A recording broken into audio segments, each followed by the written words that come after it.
In this video, we will continue the storyline from episode 255 of the DONGHUA Perfect World series. This episode marks a pivotal point in Shi Hao's journey, as it marks the first time he truly stands before a world that openly labels his clan as the blood of sinners.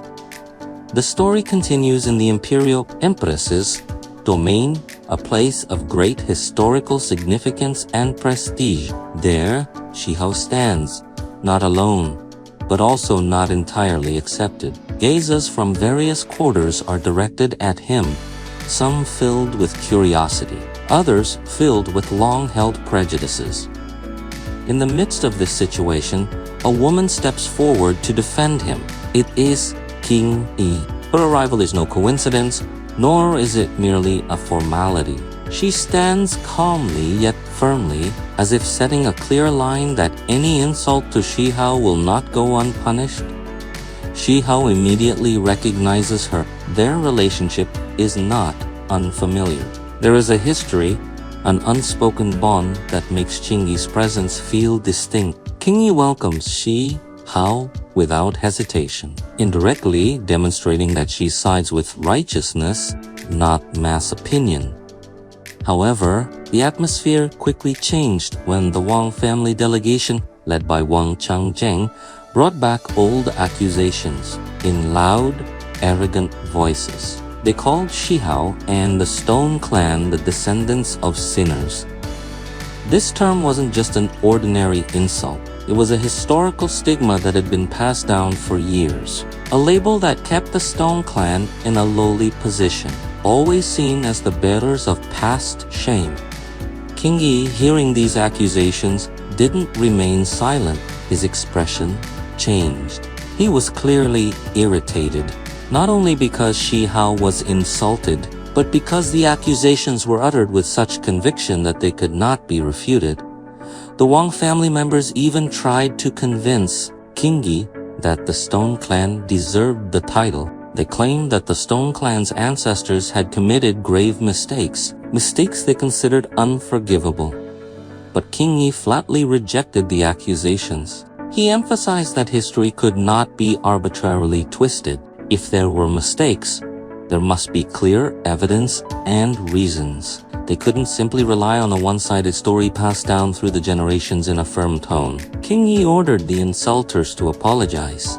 He even said that anyone who had insulted too much should punish themselves by slapping themselves in the face.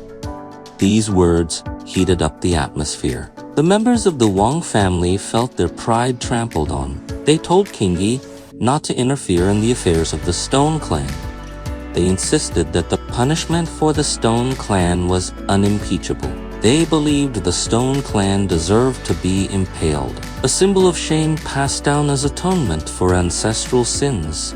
King Yi gave them one last chance. He warned them to stop insulting the Stone Tribe. Spiritual pressure began to fill the air, even though he hadn't yet unleashed his full power. But the insulters remained stubborn. They reiterated that the Stone Clan deserved to be impaled as punishment for their sinful blood. And at that very moment, the ancient altar suddenly shook. This was no ordinary tremor.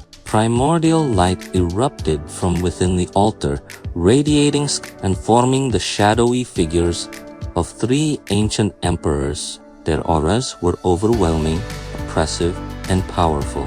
One of the three figures was clearly from the Stone Clan. The spiritual pressure it radiated made the entire area feel heavy.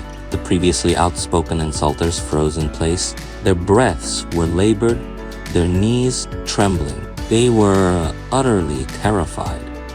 They thought the ancestors had truly risen to mete out punishment. Their arrogance vanished in an instant. Some immediately knelt and apologized.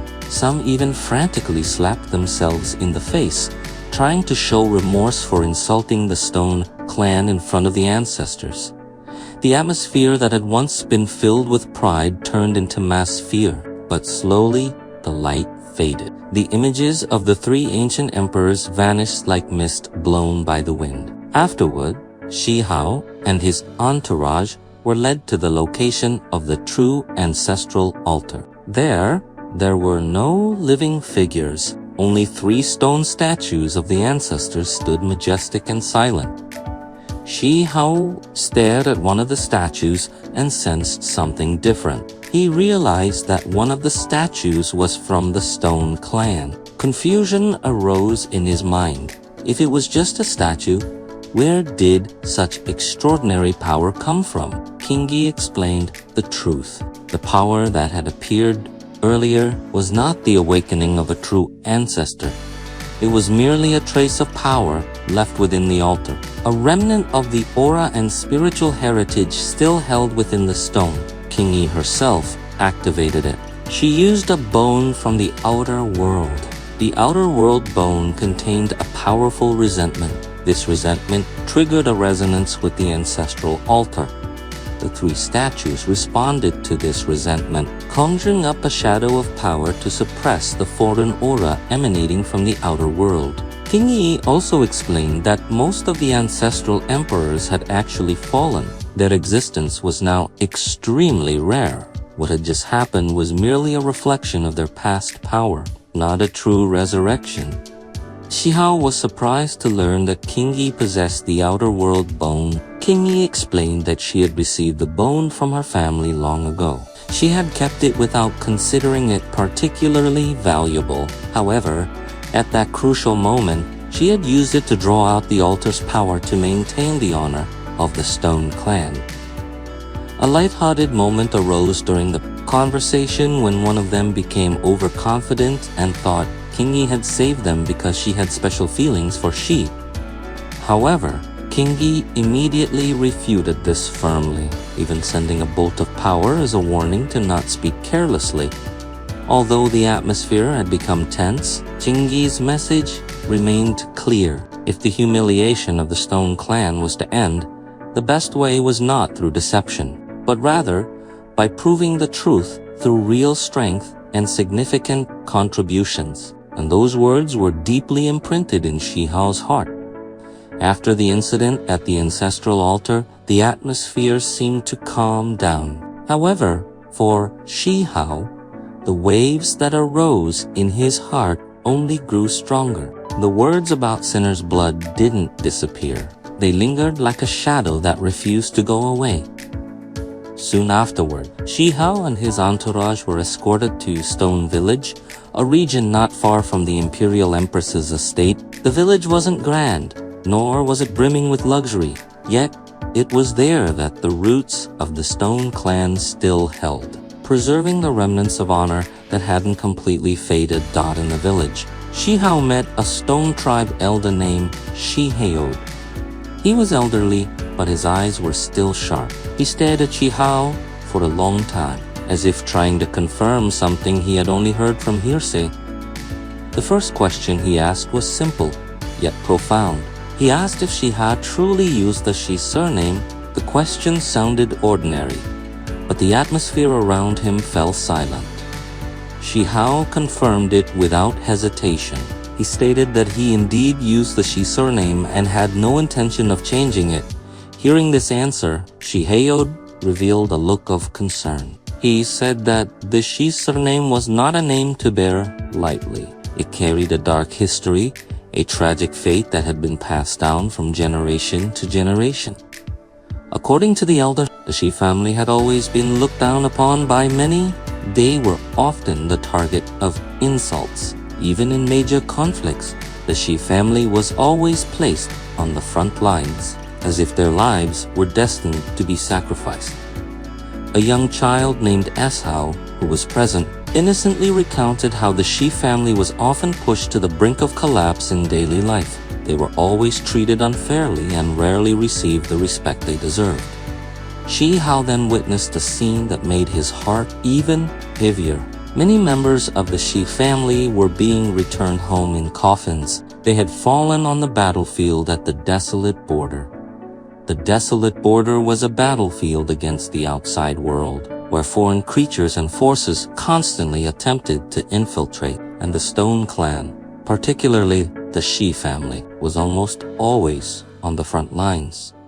Elder Shi Hao explained that this was no coincidence. It was part of historical punishment. Because of the sinner's blood brand, the Stone Clan was required to atone for their sins with ceaseless military contributions. Shi Hao listened with a calm expression, but the look in his eyes changed. He then firmly stated that the Stone Clan was not of sinners' blood. They were not a cursed clan, but a clan imbued with honor. He then asked the elder about their ancestors' true sins. Shi Hao explained that according to history, the ancestors of the Stone Clan had once murdered an important figure from their own side. This act was considered a great betrayal. And from that moment on, the sinner's blood brand was affixed. That the problem, however, was that no one knew the true reason behind this act. There were no complete records, no complete explanation. Only one-sided story was passed down and believed without question. When Shi Hao asked who first spread the stigma, the elder replied that those people had long since perished. The generation who knew the truth was gone. Now, that hatred had become ingrained in the public perception, as if it had become part of the flesh and blood of the people in the region. And because of this, clearing the Stone Clan's name became incredibly difficult. But precisely because of this, Shi Hao's resolve grew stronger. He decided to begin training the younger generation of the Stone Clan. He didn't want them to grow up in the shadow of humiliation. He wanted them to stand with their heads held high. The training was rigorous. Shi Hao guided them, refined their techniques, and strengthened their cultivation foundations. He knew the only way to erase the stigma was with real strength. But in the midst of this process, the Celestial Clan arrived. Their arrival worried Elder Shi Hao. He assumed they were returning to recruit for the front lines. If the Stone Clan continued to be forced into war like this, extinction would no longer be a distant threat.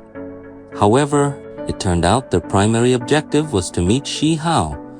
The Celestial Clan elder praised Shi Hao's growth in strength. He even openly expressed regret for not marrying Shi Hao to their daughter, Yunxi.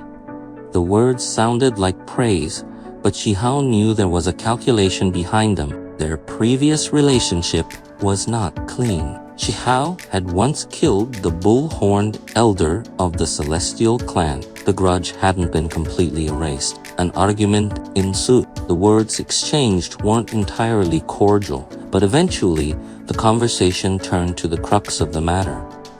If Shi Hao wanted to free the Stone Clan from military punishment at the desolate border, there was one way. He had to accumulate 100,000 military contribution points. Each outsider soldier killed was worth 1 point. However, if the assassination was an outsider noble, the value was much higher. And if he successfully assassinated an important figure from the outside world, then just one person could be worth 100,000 points. This meant that a single major target could instantly free the Stone Clan from punishment and erase the sinner's blood stamp. Everyone who heard that figure fell silent. 100,000 was no small sum. But Shi Hao showed no hesitation. He accepted the challenge. He even confidently declared that he would target the noble families of the outside world too, accelerate his point-scoring efforts. His confidence quickly spread, and among the crowd, there was someone interested in hearing this determination. It was Jinwei of the Jin family, a relative of the renowned genius Jin Zong. Jinwei looked at Shi Hao with a disdainful expression. He stated that Shi Hao was overconfident, even arrogant. In his opinion, the desolate border was no place for big talk. Many geniuses had fallen there. Shi Hao remained unmoved.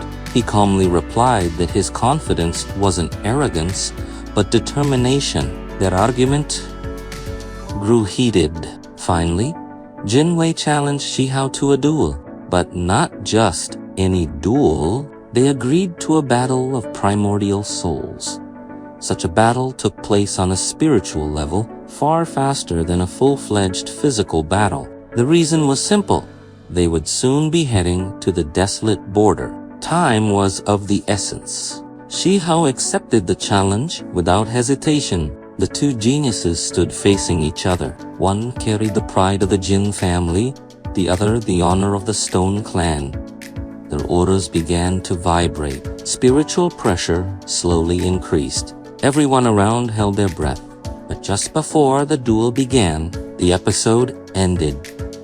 Shi Hao now stood on the brink of two battles. First, the battle against the outside world at the desolate border. Second, the battle against the historical stigma that had shackled his clan for years. And from here, the great journey to clear the name of the Stone clan truly began.